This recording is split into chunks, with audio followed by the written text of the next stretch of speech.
মুস্তাফিজকে নিয়ে পরীক্ষা নিরীক্ষা একটু বেশি হয়ে গেছে। সিনিয়র একজন বোলারকে নিয়ে এরকম পরীক্ষা নিরীক্ষা মোটেও উচিত হয়নি। মুস্তাফিজকে তার মূল অস্ত্র স্লোয়ার কাটার মারতে দেওয়া হয়নি। এবার চেন্নাইয়ের ক্যাপ্টেন এবং কোচদের ধুয়ে দিলেন ভারতের সাবেক ক্রিকেটার ইরফান পাঠান। গতকাল লখনৌর বিপক্ষে আরও একটি ম্যাচ হেরেছে চেন্নাই। ম্যাচ হারের বেশিরভাগ দায় এসেছে বাংলাদেশের মুস্তাফিজুর রহমানের কাঁধে। শেষ ওভারে 17 রানের মধ্যে আটকে রাখতে পারেনি মুস্তাফিজ। মাত্র 3 বলেই দিয়ে দেন 19 রান। এমন বাজে বোলিংয়ের পর সবাই যখন মুস্তাফিজুর রহমানকে দোষারোপ করছেন, তখন ভারতের সাবেক ক্রিকেটার ইরফান পাঠান বললেন অন্য কথা।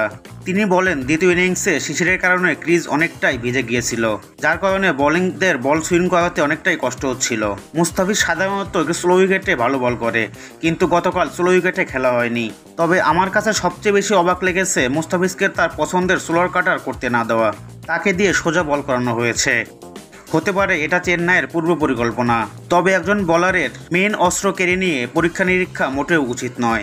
মুস্তাফিজের বোলিংয়ের সময় ফিল্ডিং সেটআপও খুব একটা ভালো করতে পারেনি। শুরুর দিকে মুস্তাফিজুর রহমান যখন ভালো বল করছিলেন, তখন যেভাবে ফিল্ডিং সেটআপ হতো, এখন সেভাবে ফিল্ডিং সেটআপ করা হয়নি। একজন বোলারের সবকিছু যদি ক্যাপ্টেনের ইচ্ছাতেই হয়, তাহলে একজন বোলার ভালো বল করবে কিভাবে?